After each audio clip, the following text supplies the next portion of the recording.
Welcome to another episode of the Low Point Podcast, where we use the 5 pillars of better golf to help golfers unlock the next level of their game.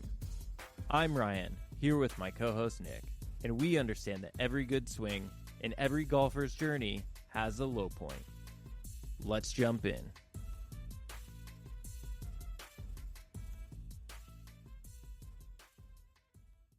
Nick, the Ryan, Alchemist, the Alchemist. The year of alchemy. How's the year of alchemy treating you so far? So Have you worked up any magical chemistry? Is that how we defined it before? No, you know what? I think it's coming. It's been a journey. I think I'm not quite ready to drink my potion and choose either immortality or immediate death, but I think we're getting close. I think I've shared with you over text, Ryan, like a few of my recent rounds and just how I felt about it. I think taking a step back, it definitely feels as though there has been forward progress in my game, but it hasn't necessarily shown up in the scorecard. And I think that is actually, as someone who is, a mid-handicapper, one of the most discouraging feelings, but I'm trying to channel that feeling into something a bit more positive and like stoke the fires of this idea that I'm like on the cusp where things are going to change quickly and to my benefit, and that will hopefully be more sustained. So I gave you a lot there. We could dive into it, but that's sort of the general feeling I have, and I have a couple of rounds to prove it. So we'll talk about that. I'm eager to hear about the rounds specifically, but I'm curious, is this just off-season, low-season rust you're kicking off, and you're just trying to get back some golf momentum? Are you working on, I know you were working on some things before. Is it that you're making progress in your off-course drills and such? What is it that gives you that feeling? The feeling of confidence. I think the big areas where I felt like the feeling that you're, the feeling specifically, like the feeling that you're close to like getting through something. I think what's been causing me issues this season so far has not been the things that have historically caused me issues. Like you and I have played a lot together, and I think for as long as you've known me, I've been someone who's really struggled keeping the ball out in play off the tee, and then someone who gets the yips. I think saying that yips is actually maybe being polite in terms of describing my chipping, but like gets the yips with chipping. And where I'm losing strokes, yes, like I'm still losing some strokes off the tee and I'm still losing some strokes around the greens, but it definitely feels like there's been a material improvement in that, in my strokes gain data as well, particularly on the driver. So I think like, I can't remember if we've talked about this on the pod or if we've just talked about it offline, but you've talked about for you, because you're a great driver of the golf ball, Ryan, that like confidence sort of like flows down from the tee shot. So assuming you hit a great tee shot and you're sitting in the fairway, you're immediately feeling more confident over your approach shot than you would if you were in the trees or, dropping 3 or something like that, right? So getting that feeling of, hey, I'm actually in a good position, and even when I miss, I'm not in a terrible position. That has been really helpful in terms of making me feel like, okay, if I just tighten up a couple of other things, then, maybe I can see some lower scores here in the immediate future. What has been giving me issues are things that I feel like are fixable and things that I actually say are my strengths. So I think I told you about a round I had a couple of weeks ago where I putted atrociously. That I'm not worried about. To me, that's sort of like a bad day, a bad day out, and the putting will self-correct towards my mean. But that day, I drove the ball exceptionally well. So that was like a huge takeaway, even though the scorecard didn't really reflect it because of the putting. Does that make sense? Mm-hmm. It does make sense. Yeah, I think it makes a huge difference when you can't get off the tee. And I think like, I think your orientation toward just keeping the ball in play off the tee like helps you maintain energy for the other parts of your game too, right? When you're not out of position off the tee, you're not thinking as hard about like all the different scenarios that you have to, all the different routes you might have to take to get to the hole. The hazards around the green aren't in play. So I love hearing that from you. I think it lends itself to a more relaxed style of golf. I think that, coupled with the fact that you're just mentally stronger getting through, the tough parts that inevitably happen during a round, Yeah. I think it's great, and it'll just lead to good scoring. I think the big thing too is, I think we naturally have more confidence with shorter clubs in our hand, and feeling that you are hitting into a green with a 9-iron or an 8-iron. And by the way, like I have noticed a bit of an improvement in my yardages as well. Improvement's the wrong word. I'm hitting the ball farther because of some of the ball striking drills I did in the off season, which Nice. means that if I have, so let's take, for example, it's a long par 4. Let's say I hit a great drive and I have 180 yards to a back pin, let's say, right? So probably 160 yards to the front, 170 yards to the middle. Whereas that used to be a 6-iron for me. That's, and the 6-iron for I think most golfers, particularly at my level, is probably like the point of indifference where like it starts to feel like a long iron. Point of indifference, it's like an inflection point, right? That's a better word. Where it starts to feel like a long iron and everything 7 and down feels like a shorter club. And the confidence I naturally have with a 7-iron in my hand versus a 6-iron is a lot greater. And so now that I've improved my ball striking, I haven't changed anything with respect to, at least I don't think I've changed anything with respect to my swing speeds or anything like that, but just making better contact with the ball with the center of the face, hitting the ball first, not hitting it fat. That has allowed me to carry the ball probably 5 to 10 more yards. So now in that scenario, instead of pulling the 6 where I feel like, I'm not as comfortable over this shot, I'm feeling very comfortable with a 7-iron in my hand because that's a club that I know and trust. And I'm aiming for the middle of the green as opposed to trying to attack some sort of back pin. And that translates down too, because if I'm hitting like a spinny cut off the tee or some missed shot off the tee and I'm dropping at the nearest point of relief where the ball went out of play, I probably have a 200 or 220 yard shot in, and then I am relying on some miraculous 3-wood or hybrid shot to get me sort of in play around the green, right? So the tee game is really what's been a big game changer, and I can talk about a few tweaks I made because it wasn't anything monumental, but I think that's been like the biggest change for me in terms of how I'm feeling the way I'm feeling. Are you feeling like the better ball striking is resulting in more consistent distance when you're hitting into greens as well? Like, do you, or are you in that transition period where you've gained a little bit of distance and sometimes you're trying to correct is probably just for that in your club selection, in your strategic decisions on approach, to where you end up a little far or a little short sometimes because you're still trying to work that out? Or are you at a point where, like, I guess I'm asking because I find that when you are grooving the ball better, you do get more distance, but you also probably have better baseline distances for each club. So like if you know the number is more accurate too, right? And you're going to hit more greens out if you're actually hitting to that number. So like, are you still in that adjustment period there? I think I'm coming out of it. I think a couple of months ago when I played a round in sort of the late February, early March timeframe, and that to me felt like a big adjustment where I had a stretch of holes where I felt like I was actually striking the ball really well, but I couldn't place the ball on the green because I kept hitting it long or hitting it left was like a common miss. Also, I think what's happened a lot with my ball striking is I've developed a bit more of a leftward miss as opposed to a rightward miss.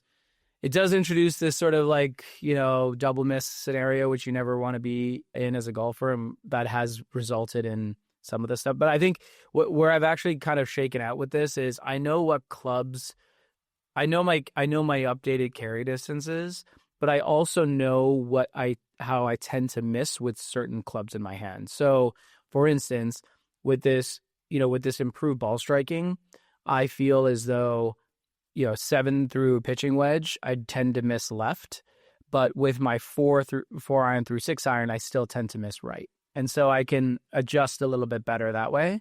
So I think that's a long-winded way of answering your question, but I do think I'm coming out of this adjustment period, and the other thing too is like I'm not trying to hold evergreen. Like we could talk a little bit about the round that I was texting you a lot about because I was super excited to play this one course last week. And there was one hole in particular, there were a couple holes, but like one hole in particular where didn't hit the ball particularly well off the tee, and I left myself like a 200-yard shot in with a 4-iron into the breeze. I'm not trying to get the green there. I'm just trying to get around the green and get up and down. So that's sort of where I'm trying to figure out my golf game is like where's the miss, and like with these improved ball striking, I'm relying on the miss more, if that makes sense. Yeah. Yeah, no, that's great progress. I think that's like really thoughtful, reflective development of your game, is what I'm hearing from you. Right. Yeah, and a couple of things that are mixed in there. It's like the course management stuff too, right? That I like mentioned too, in terms of like, I know I'm not kind of trying to hold this green 200 yards out, but where can I basically bail out? Yeah, it's kind of the Maslow's hierarchy of what you can achieve on a golf course, right? Like if you're getting off the tee and you're comfortable being around the greens, like you can think a little bit more about the strategy piece because you're not so worried about making the contact with the ball, or like how you're making contact with the ball or keeping it in play. And so you're actually able to be more thoughtful and like compounding that with, emotional control and like emotional discipline which is a skill I think a lot of us are still working on. Like it gets you to a place where you can score better even when you don't have your good stuff, which is really where we all want to be. Yeah. Yeah. So tell me about this. Yeah, tell me about the rounds. So I was in the Bahamas for a work trip, which is obviously going to sound uber luxurious. Boo-hoo. Yeah, boohoo for me. But we were do our we do one of our client outings there, and we had an opportunity to play the Albany Golf Course out there, which is where Tiger hosts the Hero World Tour. So it was a very fortunate set of circumstances by which I was able to play, and just an amazing course. I mean, everything from the staff in the pro shop to the practice facilities, which it's probably one of the best practice facilities I've ever seen. I was joking with one of my coworkers that I could literally just be on that chipping green for 3 hours and be happy with my day. It was really great.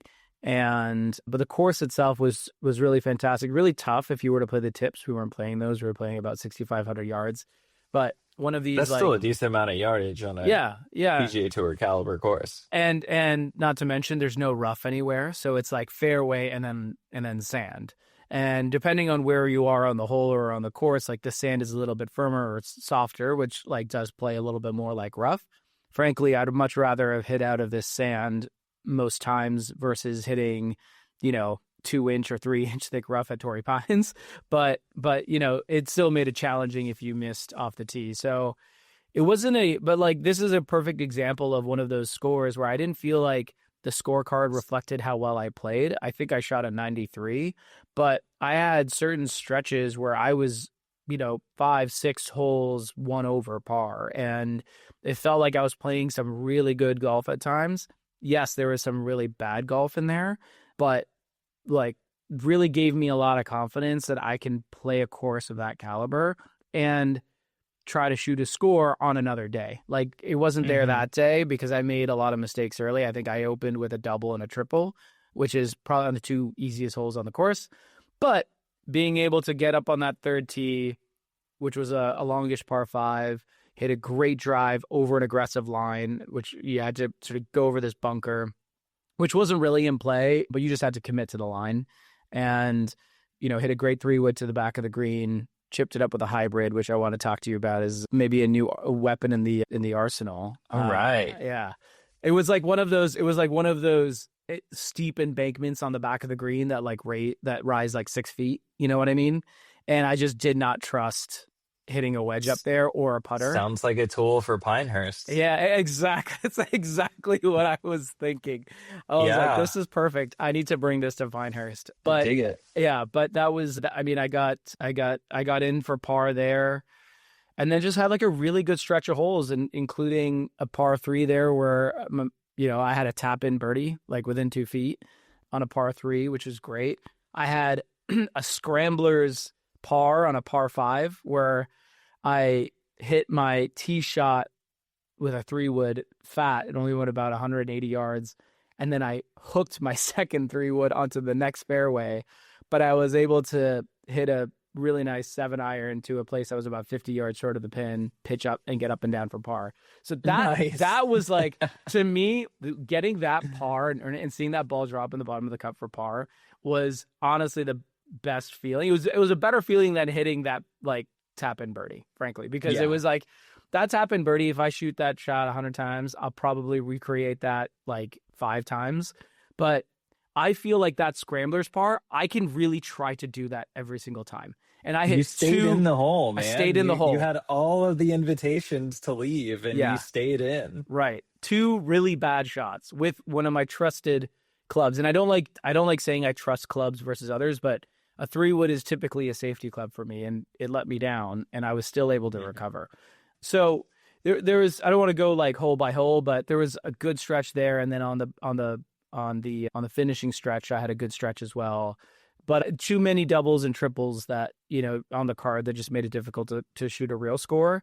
So that's something I got to figure out. Like, I had a stretch there of a couple of doubles in a row to start the round. I was able to correct that. And then around the turn, I had another stretch where I was starting to get into some big numbers, and I needed to figure out a way to change that. And I unfortunately, some of those numbers I felt were a little bit out of my control. And then some of them I felt like that was really stupid. I probably should have just done something different. So of course I really want to play again if I ever get the chance. I doubt I will, but it was such a great experience. So that was a big thing for me. And driving, dude, I hit the ball over 300 on multiple occasions that day.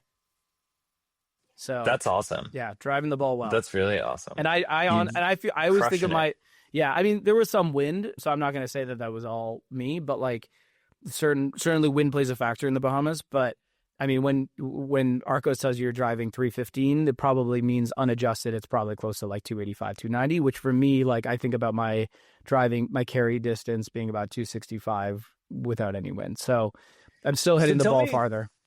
Yeah, it brings up a good point. Tell me more about the course. I'm really interested to hear more about the course. Like I've seen some things here and there over the years with it, but like I don't really know that much about it, and I've never been to.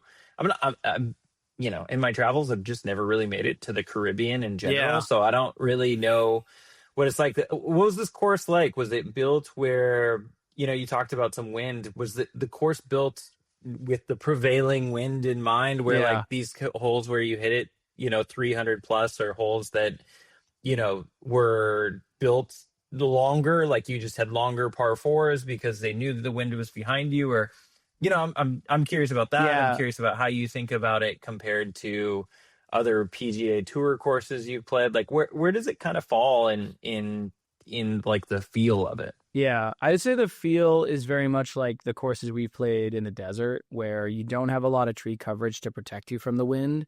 So I don't know. I would probably need to play the course a couple more times on different days to really understand. Like a TPC Scottsdale or what? Yeah, no, yeah, like a TPC. Or like a PGA West. I imagine not PGA West because it's not a Peep Dye course. Unless that's just very punitive. I feel like that's very punitive. Like the PGA West was... I mean, this place was punitive too, don't get me wrong. I think it was even the tees that we played at 6,500 was like a 135 slope. So very punitive course nonetheless. But it was obviously designed to have the wind be a factor in addition to its length. So I think from the tips, it plays well north of 7,000 yards. I don't have the scorecard in front of me, but so it's meant to be meant for the wind to be a factor. Whether it's designed on like specific to be more of a factor or less of a factor on certain holes, I wouldn't be able to tell you without playing it more. But what I could tell you is I think there were a lot of shots that invited you to risk it a little bit. There were a couple of short par 4s, one on each side. There were some very gettable, par 3s. I think actually every par 3 on the course except for one was over water, and as you move farther and farther back on the tee, so they're almost like very similar in design, where like every tee box back played more and more into the water. And then I could easily see situations where like during a PGA Tour event, they could set up the pin in a very diabolical position if you were playing from the back tees. So I don't think I got the worst possible setup to play that course. I thought it was like pretty approachable. All the greens were, at least. I think I still played the par threes around par. Did I play around par? Maybe a couple strokes over par.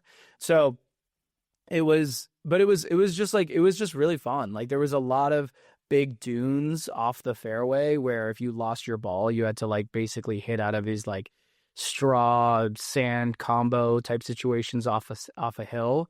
Chances are you were going to find your ball because there wasn't much that was in between the holes, but like when you found it, you had like this weird lie where it was sitting on some sand and behind some like thickets, and like you had to sort of just hammer it out with like a 7-iron. But it made for a fun day because I hate losing balls. So you weren't losing a lot of balls, at least.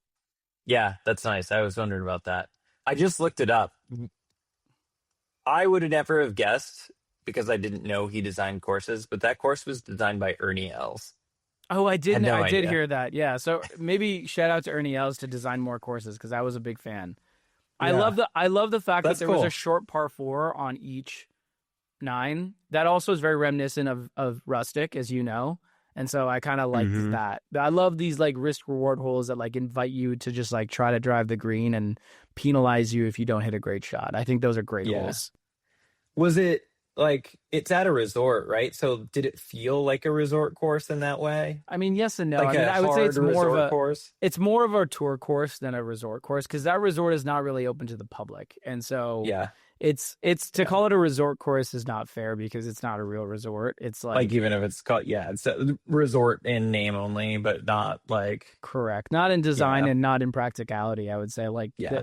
like I don't know. Again, I don't want to sound like any sort of thing, but the parking lot was actually just like a marina with like billion-dollar yachts in it. It was insane. Like the types of people who live there or own a place there, Yeah. like, I mean, top 1% of the 1%, I would have to imagine. But it was a pretty incredible experience to be invited to. So I was very grateful for the invitation and the opportunity to play. And I would love to do it again. The type of place that Tiger took his yacht to, not his private jet. Yeah, and one where he doesn't have to drive, so that's like a win for him. But yeah, no, it was. We also played the ocean course at the Four Seasons the next day. That one, like by contrast, I just want to talk about it for a second because by contrast, the winds were gusting like 40, 50 miles an hour, like 2-3 club winds sometimes. That was just not fun. Like great course, I've played it before the last time we did this trip, but like when you're playing in wind conditions like that, it is just brutal. Like you don't know, you're not playing golf at that point. You're just like playing some sort of guessing game. Do you have a survival shot that you can take like through a course on that? Like a low 4-iron or, anything like that? Is there a go-to for you on super gusty, windy days like that? I still take the driver and I just tee it low. And I don't have a super lofted driver trajectory anyways, so I feel like my trajectory on the driver tends to be fine for windier conditions, and I'm probably still going to hit it farther with the driver than I would with a 4-iron. And then I just sort of play to a place where I feel like I can. I don't always try to play the yardage to the pin, I guess is what I'm trying to say, right? Like if I'm 200 yards out and I feel like I'm into the wind and it's a 3-club wind, like I'm not going to take driver off the deck. That would be ridiculous. But I would just try to hit a normal shot and just expect for it to land 70, 60 yards from the pin, and then, just play the shot from there. Like I try to keep this mentality that like, oh, it's like 9 into and 9, like 9 with the fan and 9 into the fan, right? Like there should be some sort of compensation throughout the day. The reality is that it never feels that way. It always feels like you're playing into the wind, but it's, you try to just like take the wins when you can get them and just try to like minimize blowups is sort of what I was thinking. It didn't help. I mean, I think I still shot like a 98 or something ridiculous, but I think those are just days that like everybody's going to shoot higher than they want, right? Yeah. Like that's why they added that playing conditions piece to the handicap system a few years ago, so that when you go out and you have a tough round, like they'll add a couple strokes to it. And I always thought like I don't know. I always thought like you'd see a little bit more of that, but I don't know. I imagine I don't I'm know if always you posted surprised that when they round or never. not. Yeah, I put that in the bin it category, but I probably should add it to my handicap. I suppose that would be the right thing to do. The thing, yeah, I'm always surprised when and how the USGA determines these like playing conditions, because I feel like in the last 3 years I've only had one round that was actually changed, and it was by one stroke, and I was like, come on. And Yeah. then because it gets windy it gets windy where I am too, especially in the fall time. Yeah, And then, Rustic gets windy. Yeah. There have been some stories about some tournaments there when the wind kicks up yeah, that are exactly. Pretty brutal. Yeah. And then, but the second thing I wanted to mention to what you said was, yes, everyone did play worse, but the coefficient by which they played worse was very different amongst the players. And I think this is something that, of course, like we talk about the handicap, and I think some of that is reflected in your index, but trying to reduce that dispersion is something that I think takes more mental and course management skill than I had on that day. And I think but that's an easy thing that a 15 can sort of emulate a 5 would do, right? And so, one of my coworkers, he's a great golfer. I think he's like a 2 or a 3 handicap. So he shot, he shot 79 at Albany, and then he shot an 82 or 83 the next day with the wind. And arguably Albany, like all conditions remaining the same, Albany's probably a tougher course. And so I feel like he probably 4 to 5 strokes, right? For me, though, I feel like I was probably closer to like 8 or 9 strokes. Yeah. But that's what slope is, right? And like winds is not going to linearly affect people's scores. Yeah, no, I feel that's fair. But I'm like, I was talking to him about his round, and it's like, yes, he hits the ball farther than me, but I don't know how much of a factor that was versus like knowing how to play the certain shots or where to play the certain shots, was. That to me was more of a factor. Like it was, I'll give you a great example. Like there was one hole where it wasn't even on the water in this case, but because that's usually where the wind was felt the most, but it was this elevated tee shot, and I ended up teeing up first. And there were these bunkers to the right of the fairway and sort of trees on the left. And I aimed my tee shot, knowing that the wind was blowing right to left. I aimed my tee shot to the right of those bunkers that were right of the fairway.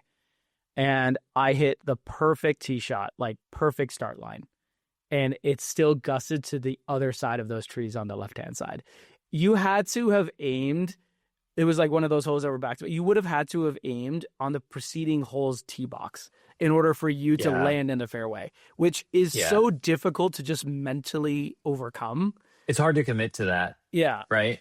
Yeah. So there's just like stuff like that where I couldn't have, what people standing on that tee box willingly have tried to aim and fire a tee shot in their direction. But at the same time, if I wanted to stay sort of in, I ended up being okay, but like, if you want to stay in play there, I mean, God forbid, if I had just aimed to the right side of the fairway as opposed to the right side of those bunkers, I would have been out of play. Yeah. Yeah, that's true. Those are types of conditions that you don't play if you're local. Right. You're like, or maybe I'll stay like home really, that day.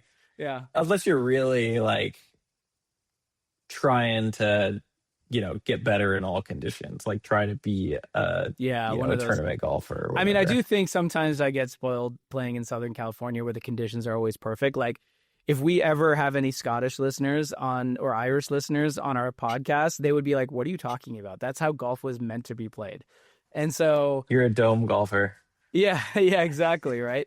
Or there's certain areas even in the U.S. where like wind is like a constant factor, and you're playing like the Midwest, the Midwest or the Pacific Northwest, right? Like wind is always a factor in the Pacific Northwest, from what I understand. Yeah. So like it gets pretty breezy around here every once in a while too. It's not a lot, but you guys have a lot of, like, but you have a lot of tree coverage, right? Like, so I feel like that's but it just makes it swirl sometimes too. It's like, what's the wind doing? It feels it's like, not to over glamorize it, but it makes it feel a bit like Augusta, like when people talk about Augusta, and there's plenty of trees at Augusta National, but like what's the wind doing on the tee box versus what is it doing on a green on a par three, and like where there's water in play. Like there's a hole like that at Duke, right? Yeah. Like you're hitting into the wind, and like you're not sure what the wind is looking like, 200 yards down.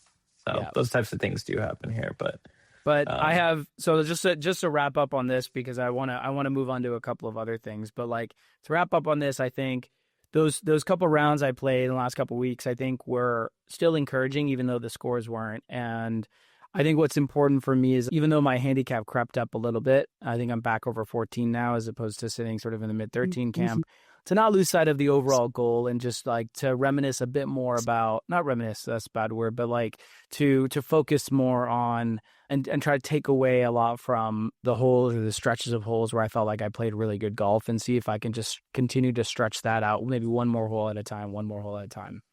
So I think that's something I'm going to take into my next couple of rounds, is just when I got the ball rolling, like just sort of be a bit more in the moment and say, okay, what am I doing well here? Without being overly analytical, but just like, or being overly conservative, but like what's going well, and how do I identify and harness that in a way that maybe I can just keep it going and avoid that next blow up, or avoid something that could take me off of that track, I think is like an important thing. But because you mentioned Augusta, I had one quick thing, and we're going to like have a little sub segment here. And this may take a couple years, but I want to create this segment, and it's going to be Nick and Ryan's quest for Augusta. Okay. Now, we all know that like Augusta National is probably the hardest golf course in the world to play. Yeah, I'd say so. It's up there. But I recently came into some knowledge, Ryan, that I discovered that I am 2 degrees of separation away from a member. Oh, yes, that's 2 degrees. That's that's few degrees. A friend's father's friend is a member. So that's 2 or 3. But a friend's father's friend is a member, and this friend's father has played twice himself. Wow. That is much closer than I thought. So I feel like we could start this quest, and maybe we start. I'm just going to start petitioning, and I need a next time I meet this friend's dad, I am just going to, get him drunk and just figure out a way to like learn how do I get an invite to the next. Oh, you play golf? I play golf too. I've just been working on a couple of things. Why don't you try to tuck that elbow in? That might help you shave a couple strokes off of your putting.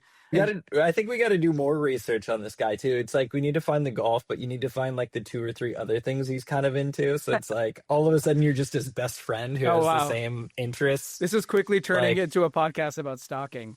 But maybe we can. It's research. It's research. Yeah. That's what it is. But maybe this is something that we can just keep touching on every once in a while on the pod, being like, how's that quest for Augusta going? It's a sales job, man. It's a sales job. You got to know who you're selling to. Exactly. But that was my little side note on Augusta. But hey, you're saying, just to quote the Jim Carrey, you're saying there's a chance. There's a chance. Yeah. I thought you were just going to be like, hey, we should remind each other to put our names in for the lottery every year, so that like just somebody actually gets it. Yeah, maybe. I mean, we'll do that too. I mean, that's probably a bit more of a sucker's bet. That seems to be hard enough. Yeah, that's a bit more of a sucker's bet. But like, we got to play all the angles. I mean, yeah, we got to work them all. Yeah, I got to figure out a next bucket list if we're gonna end up playing all these U.S. Open courses. And then I think I also looked at the PGA Championship public access courses. And there's there's some overlap, obviously, with Pebble and Bethpage already. But I think a couple of those, like Kiowa, I've already played. So like I'll probably do that next, but that feels like it's pretty attainable too. So that's a good one. There's a few on there. I'm not doing. I also capped it. I can't remember if I talked about this on the podcast, but I capped it at like the last 50 years or so, or last 75 years, because the courses that used to host the PGA Championship. Yeah, the courses that used to host the PGA Championship prior to like 1975, a lot of them are just like not the same style of courses anymore, and some of them have closed. Some of them have, So it's just it was a different time. Golf was a different game. Yeah. But like, I think I said the last 50 years. I think it includes like TPC Harding Park, which is obviously not too far from me. Kiowa, PGA National down in Florida. Obviously, Bethpage, which I've played before, in Pebble. Do you already have the full West Coast swing knocked out? I guess Not Torrey, TPC Scottsdale, Riviera, Pebble Beach, PGA West. Yeah, you're making me sound like I think that's you're it now. making me sound like I don't know, like an elitist golfer, Ryan, to our listeners. I only play the nicest courses. No, it is easy to get to some We of those played places. 3 of them together, so it's not like that's like 3 of them. We played 2 of them together. 2 of them together. The big one that I haven't played yet is the one in Hawaii. They're not doing events in Hawaii anymore. Oh, is that They right? just announced it. Yeah.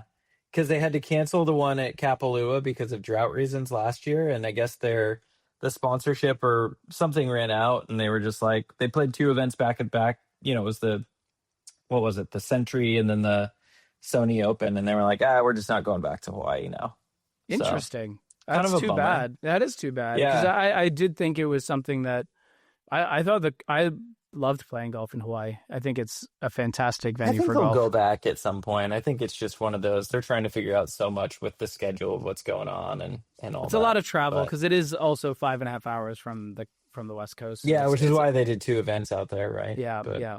But sorry, the other PGA. So I just looked at my list. I keep it in my little golf notebook. But so it's Whistling Straits, PGA National, and TPC Harding Park. Those would be. I the wouldn't mind 3. another trip back to Wisconsin. Oh, hey, sign me up. Honestly, Yeah. I would 100%. And frankly, we could do all new courses again. Although I would want to go But back. I know, it's crazy. I would want to You go could back to 3 Lasonia. trips to Wisconsin. I'd like to easily. go back to Lasonia. I want to play Lasonia again. Yeah. Yeah. We could definitely go back to Wisconsin. But Ryan, you've played some golf too recently. Tell me a little bit more about your recent rounds and what you've been finding out about your game.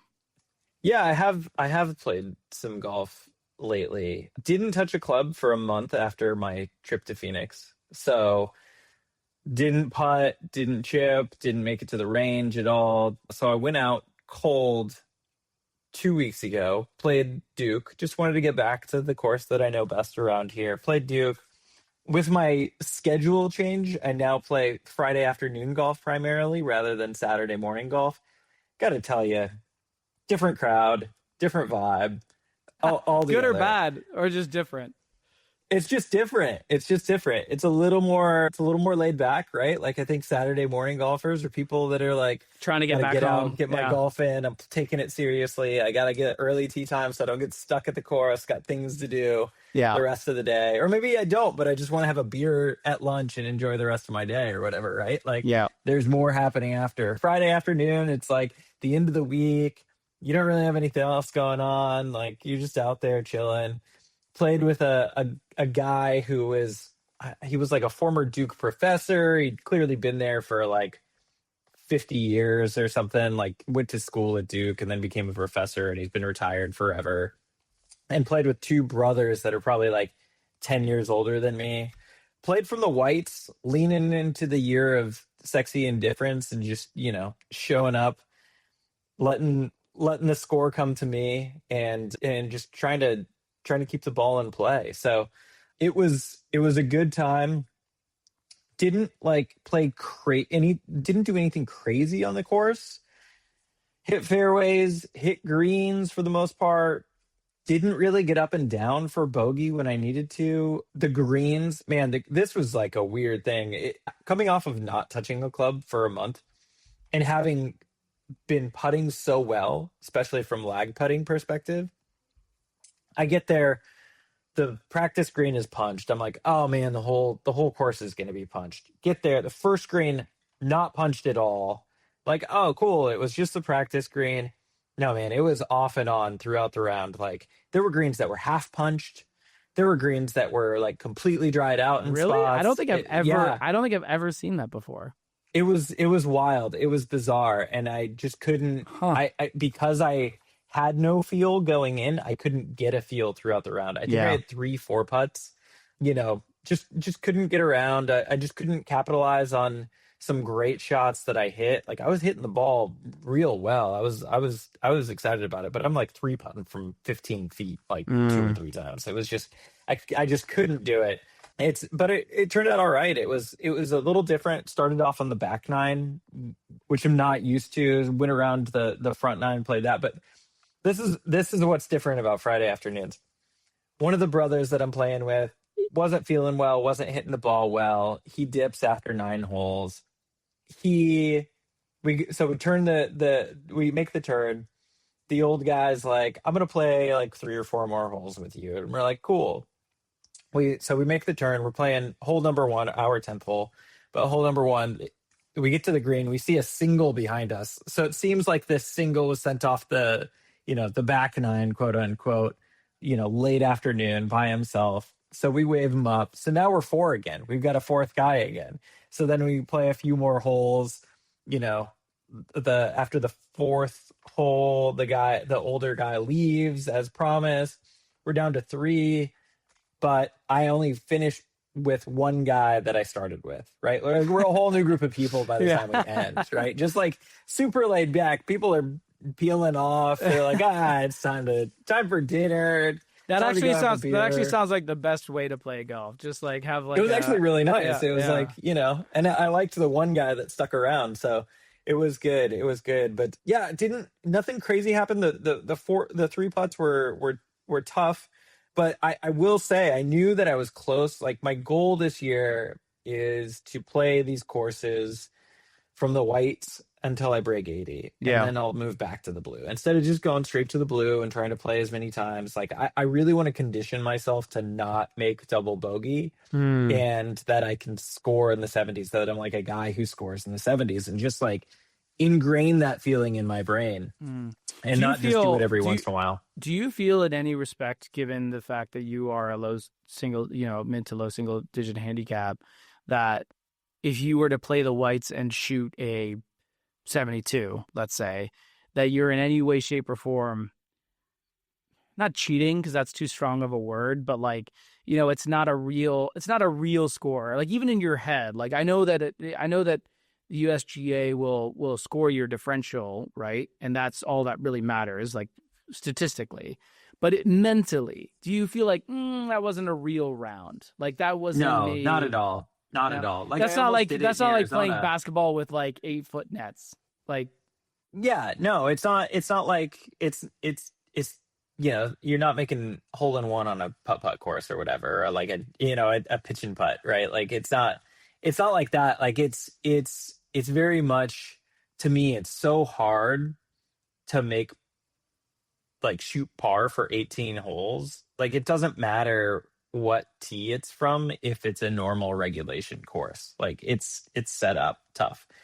There are courses where I would feel less proud is probably not the right way to put it, but I would be like, yeah, I did it and that was cool, but like now I got to go do it on a real course.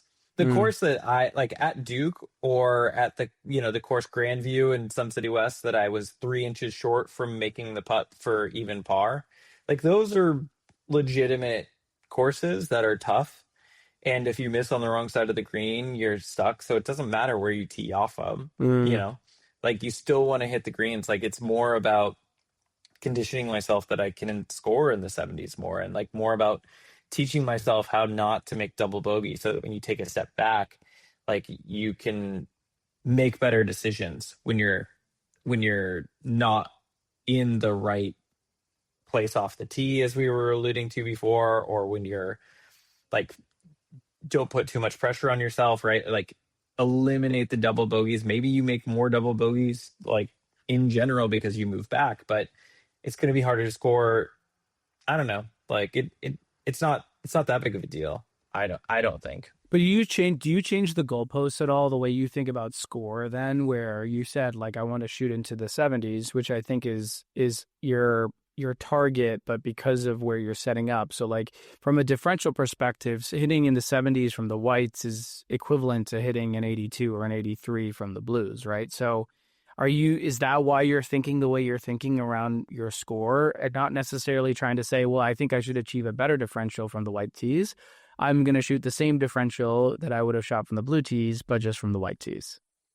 Yeah, I'm actually not thinking about my handicap or the differential at all here. Like this is about so I'm a 7 right now.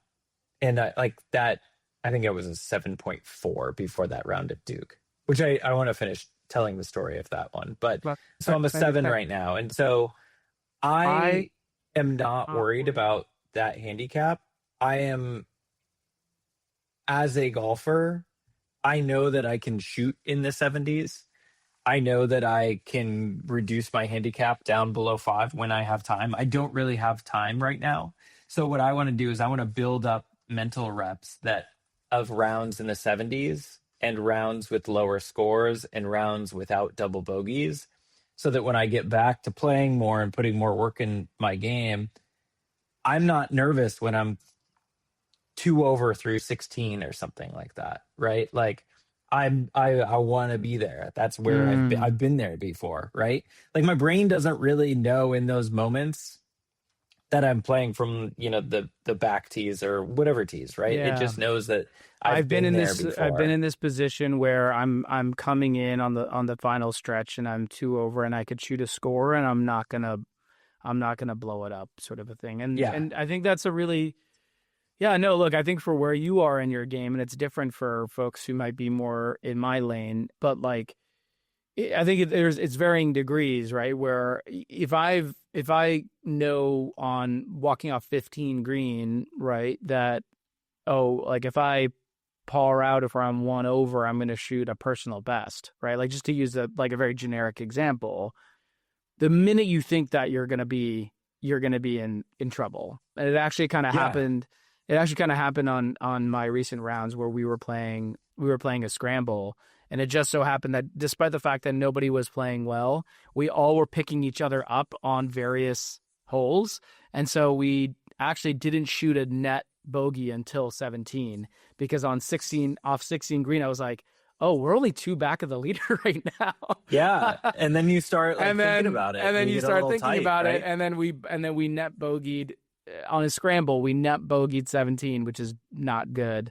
I think we all win the water. And then 18 was, I think, a net par. But in any respect, before you finish your story about Duke, I had one final question about this strategy, which is where I was going with this, which is, so that makes a ton of sense for you as someone who wants to, at a later point in the season, feel like a low score is something that is coming to you.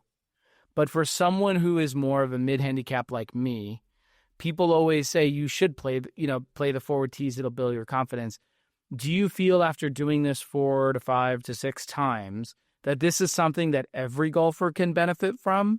Or do you think that this is something that, as you're looking to sort of build the mental fortitude to get down from a high single digit to a mid single digit, that's probably where this is more valuable? Because what I hear from a lot of 10s, for instance, is this is the worst place to be. It's golfer purgatory. I feel like I have to shoot 81 to 84 every single round, and I have to play to this handicap, and I can never shoot better than that, and I'm never going to get down to a 4 or a 5 or better. And so I feel like the value of what you're describing is going to be compounded the closer you get to single digits. For folks like us, it's like the other things around the 5 pillars that maybe we can make more changes on. But I don't want to dismiss how powerful of a mental tool this can be, especially when you're fatigued coming into 15, 16, 17, 18, where you have an opportunity to close things out and shoot a good score. So, said a lot there. Go ahead. Yeah. I think it's all relative. Like, I think this is, to me, it's a tool that anybody could employ. Like, I'm saying I want to shoot as many rounds in the 70s.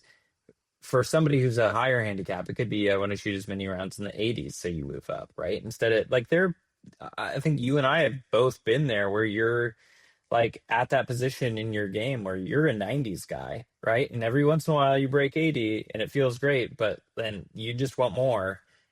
But I think, like, a lot of people play the tees that are too far back. So it could be like, hey, you want to move up, right? Or maybe there's an interim tee. I don't know.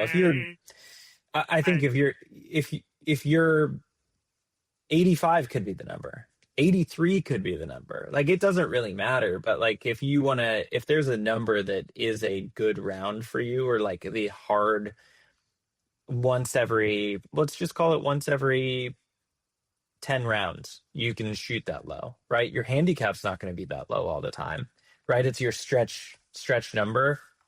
Like, I think that I think they can be helpful. I think if you're a 10 and you want to get lower, you can do what I did and just play from the back tees, play from tough tees on a tough course, and it will be an iron sharpens iron type of thing. Like your game will have to get stronger in order to not lose your mind on that course and not feel like you're just a terrible golfer, right? It'll force you to learn how to make better decisions. And then what I'm trying to hone in on is making sure that I don't make those bad decisions basically at all, because at some point that tough course can give you a bit more noise on the variability of what happens when you have smaller misses, and you actually need to move up and like remind yourself, no, I'm a good golfer. So maybe it's more about if you've just gone through a stage of game improvement and you're not going to have time to practice or whatever, like I do, you just move up when you play and you take it easy and you just try and shoot a better score than you would normally do. I think it's a little simpler for me right now because it's very clear to me that like I should not be making double bogeys from the white tees, like almost ever on any course. I just shouldn't. And when I do, it's because something really went wrong, or like I just had one bad swing and I got a penalty stroke where I shouldn't have, and I couldn't make up for it, you know. And those are things that happen. Like I don't think I'm never going to make a double bogey, but it helps me cement my identity as a golfer who does not make double bogeys from that. I like that. I and think that could be triple bogeys for somebody else, right? Yeah. No, look, I think, yeah, or something in between where you're capping the number of double bogeys you have. Yeah, like right? one double per 9 or something, right? Yeah. And so I think that's something that I might try to employ. Like I play enough rounds where I always feel as though I want to play the way the course is meant to be played. And I feel like for most people, that's like what the equivalent of a blue tee is, where it's like hard, like a little bit harder than your novice golfer. And you want to, even if you're not technically there from a handicap perspective, that you're at least getting to experience the course the way it's meant to be played. I'll tell you, if your goal is to reduce your handicap and you're a 14, the best way to do it is to just actually move to the back tees, because you're going to like learn how to, score marginally better. You're not going to enjoy the golf anymore. You're probably going to enjoy it less. Like your scores are going to go up, but your handicap might go down over time, because you're like the distance that like moving to back tees, moving to the blue, moving to black tees if they're available, or whatever behind the blue at your home course. Those are that distance adds so much more to the course rating and the slope rating, and it'll lower your handicap. Yeah, and then you can move back up and you can cash in on that. Well, see, I was sort of thinking of it in a similar light where like, okay, so as a 14 or 15, maybe I should be playing the white tees, but I play the blue tees because it's going to be net beneficial for my handicap without going all the way back to the black tees or the back tees to get to a point where I just am not having fun anymore, right? And so for me, it's sort of like, okay, the blues are then the happy medium between where I should be and where I have no business being. And that's kind of where most people, I think, try to live. Yeah, I think that like they're probably the right tees for you based on your distance, right? And I think this is also where it comes into your game. Like my game right now, I'm confident off the tee. I'm confident on approach. Like my swing feels good right now, right? Like my body feels good. I'm making good swings. I need to figure out how to score better. I need to be better from 100 yards and in, and I need to make sure that the ball gets in the hole in 2 to 3 shots from 100 yards and in. And that I'm going to get more reps on that playing from the white tees right now. Okay. So what am I taking to the course with me? Am I playing the back? I'll flip a coin. I'm going to give it to you. So I'm going to go play probably within the next week. Should I be playing from the back tees or from the white tees? And I'll report back on our next episode. Or should I do one of each? Well, I think based on what you're doing, like you having the confidence off the tee, like continuing, like the tee situation for you says go to the back tee. Oh, that's so intimidating. Because it'll put pressure on that. It'll put pressure on that part of your game, right? It's so intimidating, though. It's yeah, it is. It is. I'm telling you, it I'm probably scared, will Ryan. not be fun. It probably will not be fun, but like part of getting better is not having fun for extended periods of time I hate that. as you ingrain something new, because you have more fun when you're comfortable. Generally, like I'm having a ton of fun on the course playing from the whites right now. But I was like, when I was playing at Torrey Pines, there were times that I would just like go as far back as possible because I wanted to test my skills and I wanted to, like really push myself and understand what the boundaries of my game were. And I don't think you can even do that in one round at Rustic Canyon. You'd have to go out and you'd have to play, I'd say 3 rounds, and you'll really understand where your game is. And you'll really understand how good off the tee you are. And you'll really understand how good you are with your wedges from 100 yards and in, because you're not going to be hitting greens from that either. You're going to hit fewer greens. You're going to have to chip more. Your chips are probably not going to land as close to the hole. It tests every part of it. Like you're just going to be that much further away every time. It'll test your mental side of your game. It's like, if you really want to get good as fast as you can, I would just play the backs constantly. All right.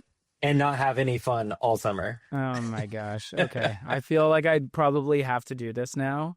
I'm going to hate you for it. I'm going to curse your name the next time I'm at Rustic. And people are going to be, why is that guy yelling Ryan?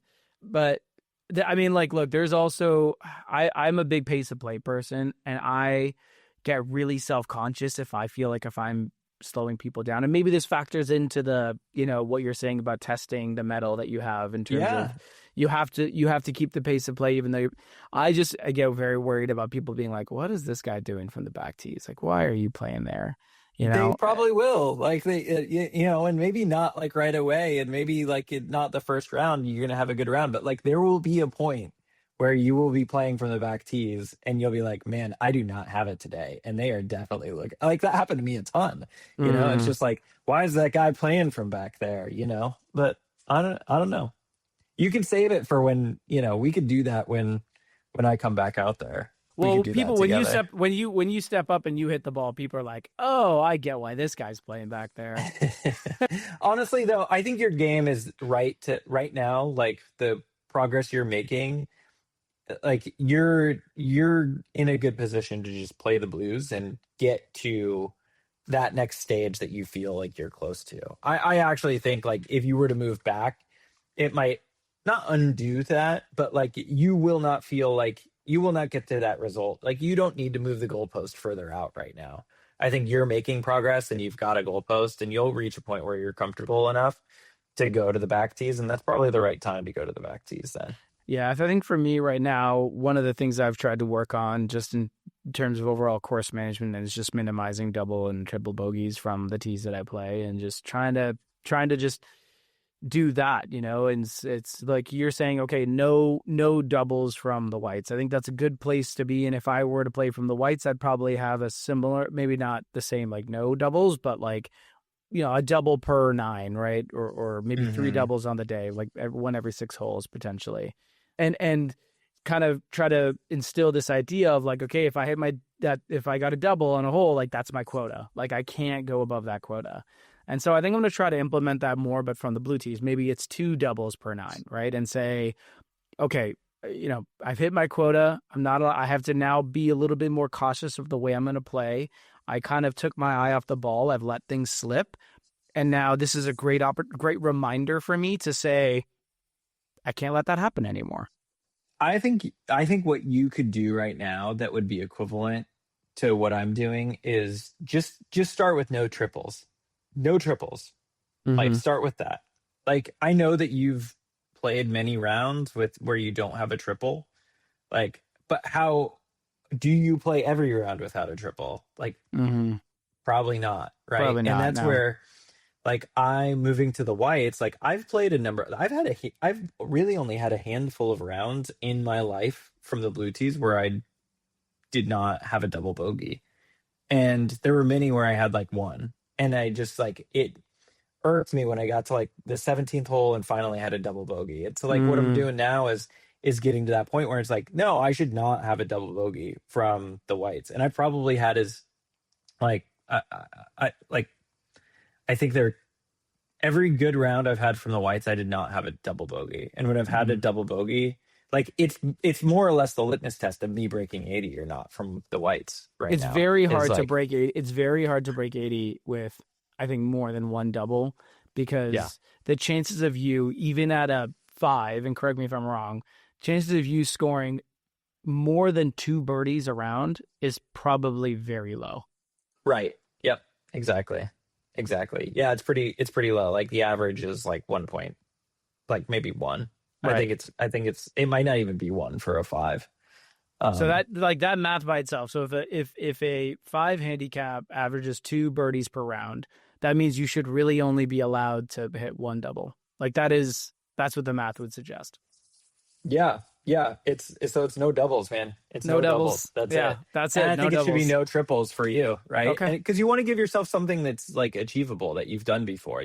And just focus like, hey, that thing I've done a few times, like, but don't do every time. Like, I'm just gonna do that every time, right? Because I don't think it'll be, if you're a mid handicap, like it's really not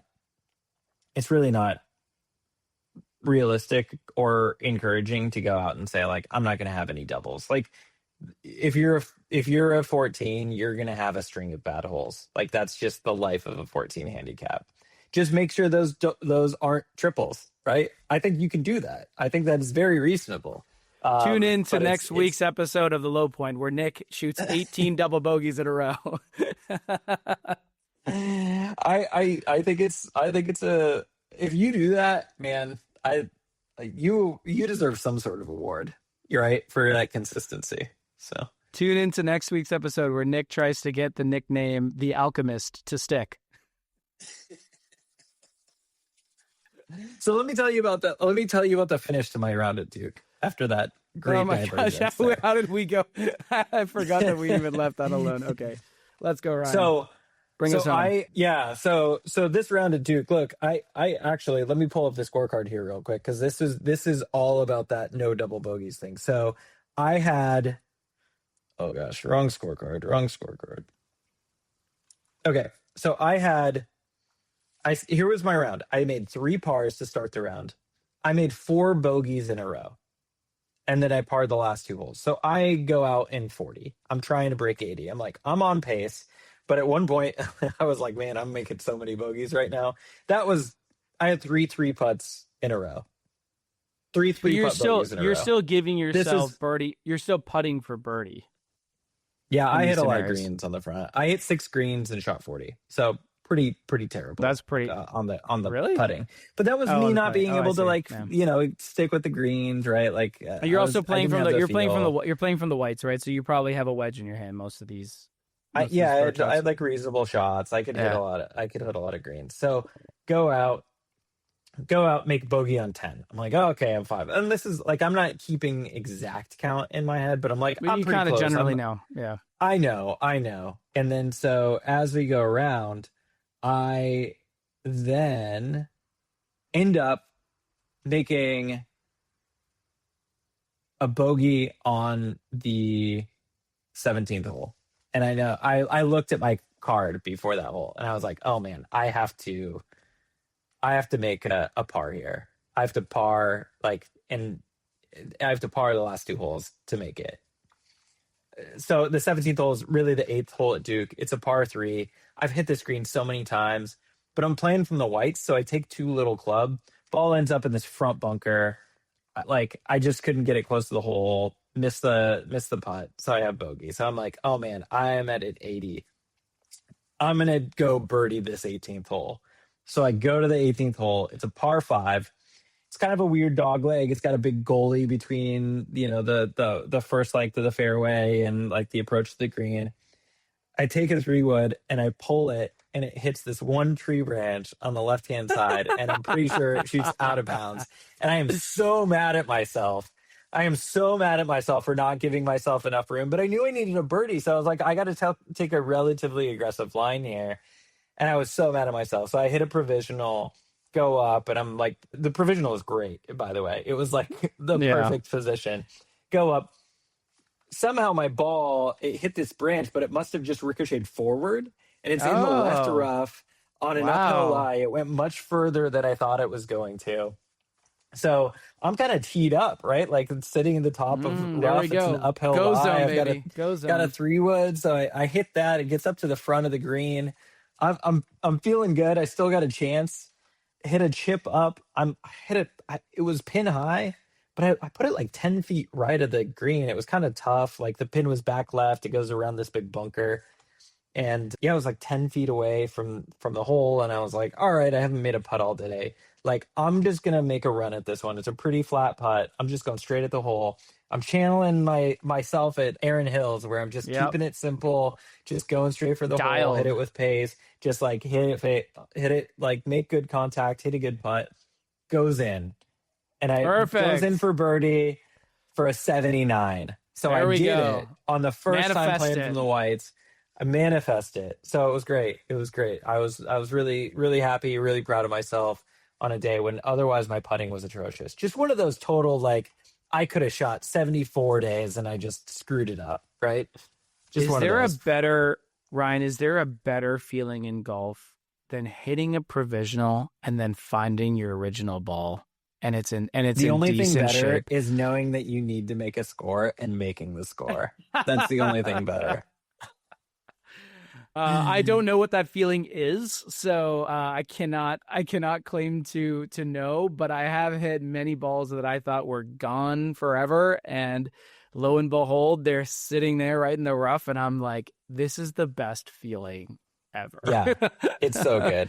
It's so good. But I gotta say, like, those moments, like these are the moments where I want to put pressure on myself to do that. I'm gonna have more opportunities to put that pressure on myself. Oh no, don't make a double bogey here. You've gone so far. Oh no, you have to make a birdie. You have to do this to shoot 79. Like, I'm starting to try to become more comfortable with knowing my score and trying to do better. And I think what that's like.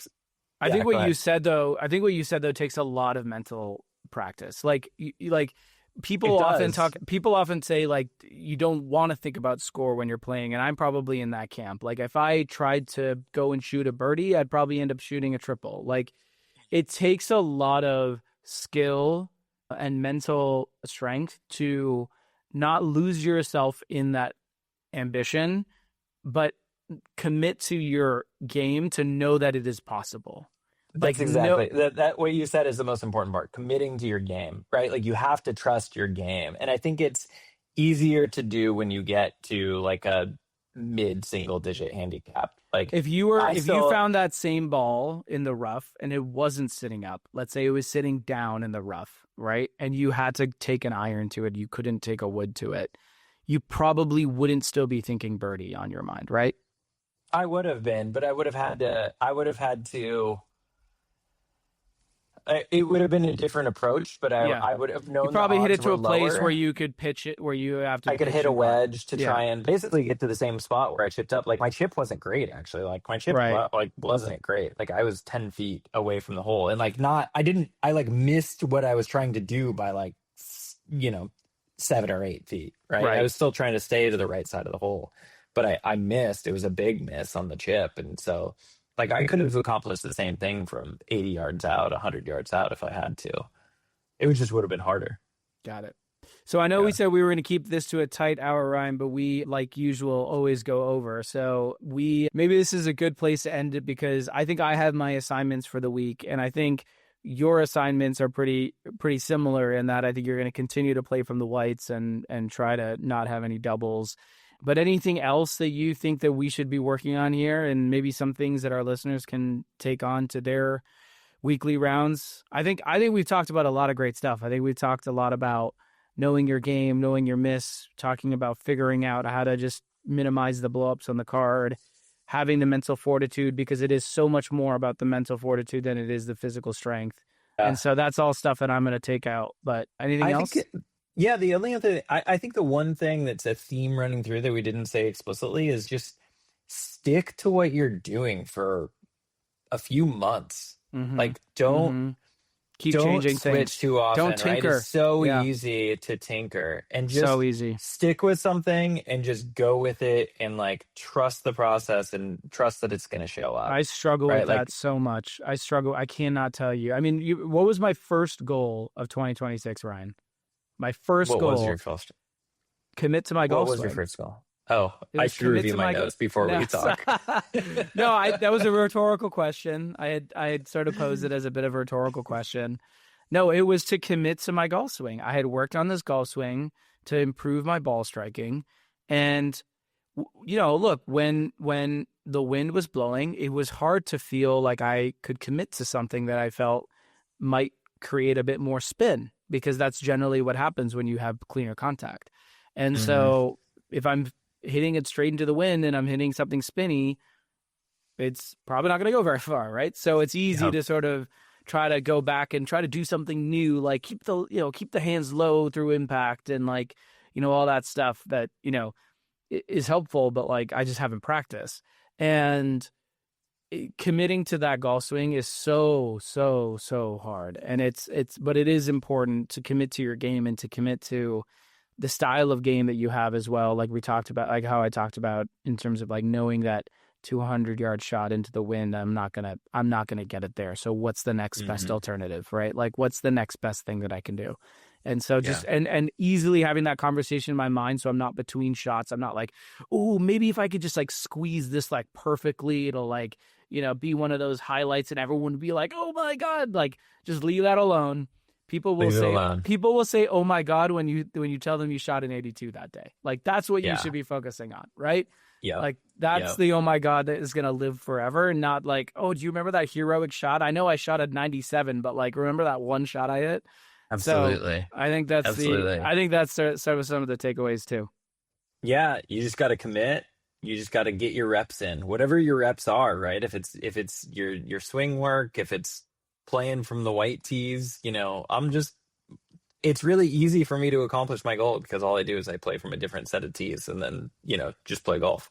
It's pretty easy to just to like commit to doing your swing work and doing that and like getting that practice in, on a regular basis. Like I think that like just get the reps in and everything else will follow. So well, I think cool, that man. wraps it. I think that wraps it for this week's episode. I think next week we'll probably try to touch on some of these things and how they've played out. I already have some thoughts, but I'm interested to experiment on the course and see where things end up. Yeah, but it's good to talk to you as always, Ryan. Talk to you as well. And we are ignoring our Masters picks on purpose. We were both so wrong. Yeah, please don't go back and listen to that prior episode where we were just very, very, very wrong. Apologies Golf to Mr. is hard, McElroy. but picking winning golfers is probably harder. I think going forward, I'm just going to pick the field and leave it at that. There you go. All right. We'll talk soon, Nick. Thanks. All right.